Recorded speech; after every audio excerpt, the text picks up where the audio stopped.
বাংলা চলচ্চিত্রের মেগাস্টার শাকিব খান আবারও আলোচনার কেন্দ্রবিন্দুতে। তার বহুল প্রতীক্ষিত আপকামিং সিনেমা রকস্টারের টিজার প্রকাশের পর থেকেই সোশ্যাল মিডিয়া জুড়ে যেন ঝড় বইছে। আর সেই ঝড়ের মাঝেই সবচেয়ে বেশি ভাইরাল হয়েছে একটি নাম, তারেক কন্যা জাইমা রহমান। টিজারে শাকিব খানের নতুন লুক, এক্সপ্রেশন এবং স্কিন প্রেজেন্স নিয়ে প্রশংসা করে জাইমা রহমান বলেন, শাকিব খানকে এই সিনেমায় একদম ভিন্নভাবে উপস্থাপন করা হয়েছে। তার লুক, কস্টিউমস এবং ওভারঅল প্রেজেন্টেশন সত্যি ইমপ্রেসিভ।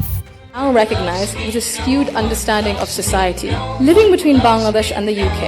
তিনি আরও জানান, ভবিষ্যতে আমাদের সরকারি অনুদানের কয়েকটি বড় বাজেটের সিনেমায় শাকিব খানকে রাখার পরিকল্পনা করা হচ্ছে বলেও আলোচনা রয়েছে।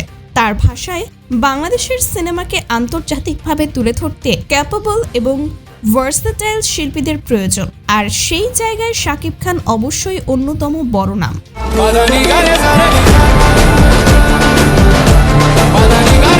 জাইমা রহমানের এই মন্তব্য সামনে আসতেই শাকিব ভক্তদের মাঝে ব্যাপক উচ্ছ্বাস দেখা গেছে। অনেকেই মনে করছেন, দেশের বড় বড় প্রজেক্টে শাকিব খানকে যুক্ত করা হলে বাংলা সিনেমা আরো বড় পরিসরে পৌঁছাতে পারে। অন্যদিকে রকস্টার টিজারে শাকিব খানের স্টাইলিশ ট্রান্সফরমেশন এখন দর্শকদের মূল আকর্ষণ।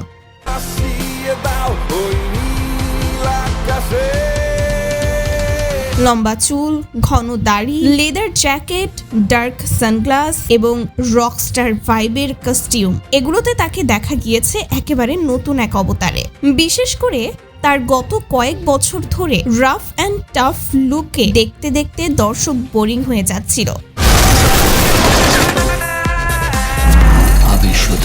ঠিক সেই মুহূর্তে নিজের গ্যাংস্টার ইমেজ থেকে রোমান্টিক চকলেট বয় রূপে ফিরলেন শাকিব খান, যা দর্শকদের নজর কেড়েছে। এছাড়া টিজারের ব্যাকগ্রাউন্ড মিউজিক, ফাস্ট কাট এডিটিং এবং সিনেমাটিক ভিজুয়ালস, এগুলোও পেয়েছে ব্যাপক প্রশংসা।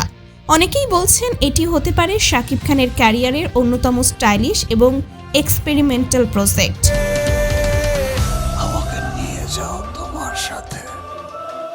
সব মিলিয়ে রকস্টার ঘিরে এখন উত্তেজনা তুঙ্গে, আর জাইমা রহমানের প্রশংসা ও ভবিষ্যৎ পরিকল্পনার ইঙ্গিত যেন সেই আলোচনাকে আরো কয়েক ধাপ এগিয়ে দিল।